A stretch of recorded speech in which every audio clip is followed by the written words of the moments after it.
Athens. We're happy to be back after 2 years. And to see our Czech friends as well, and all the new Greeks that we haven't seen before.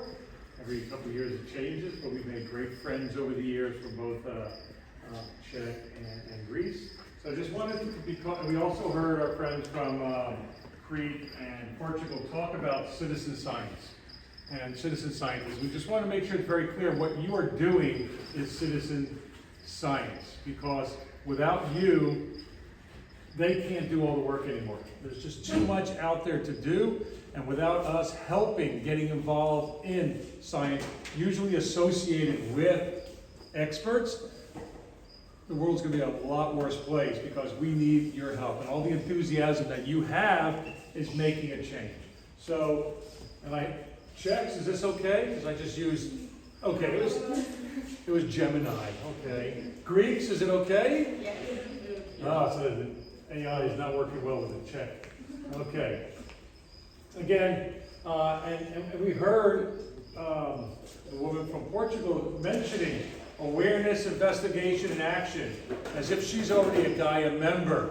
So again, we need to be aware of our problems, we need to investigate them very well, and then we have to act. And it's a cycle. It's not a one-time thing. So as the Czechs are investigating their meadow garden, they became aware of what they have to do on their campus.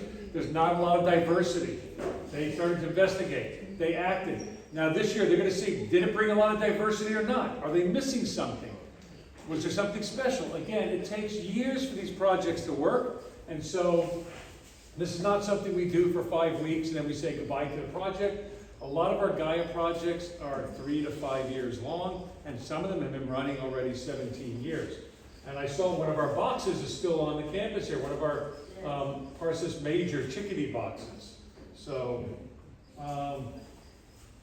citizen science, again, is the public engaging in science. You have to be active citizens in research, and that's what you are. We're very impressed what happens here at the Attica Zoo. You guys have so many amazing projects and what you do over the years. It's been very, very impressive, and it's helped us think about how we're going to do our science as well, and we go back with ideas. And again, we're looking for real outcomes.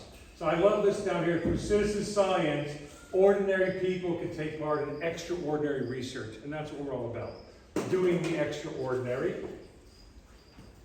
Just to give you an idea, here's a little bit of what we do on our campus. You're doing it here. Maybe some of you will take it back to your schools in Greece, to your local schools as well. And some of them we'll talk about, some of them we will ignore on this trip, because there's only so much we can do. But we have a nature reserve on campus, we have a plant sanctuary, we have birds live, and our owl, Yasmin 2, not 1, because Yasmin 1 was eaten by her children last year. Oh my God. Online TV, mom being eaten by her children. So Yasmin 2 just had her first baby. Maybe we'll turn on later when we're eating lunch or whatever.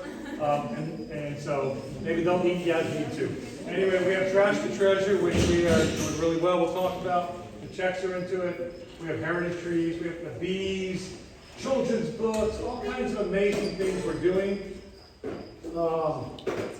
Some of these, like in red, are not being done at the moment. We're not doing them anymore. They stopped. We're hoping a new student will come in and say, oh, I want to do that. In the meantime, they're sort of they've been done for years, but they're sort of waiting.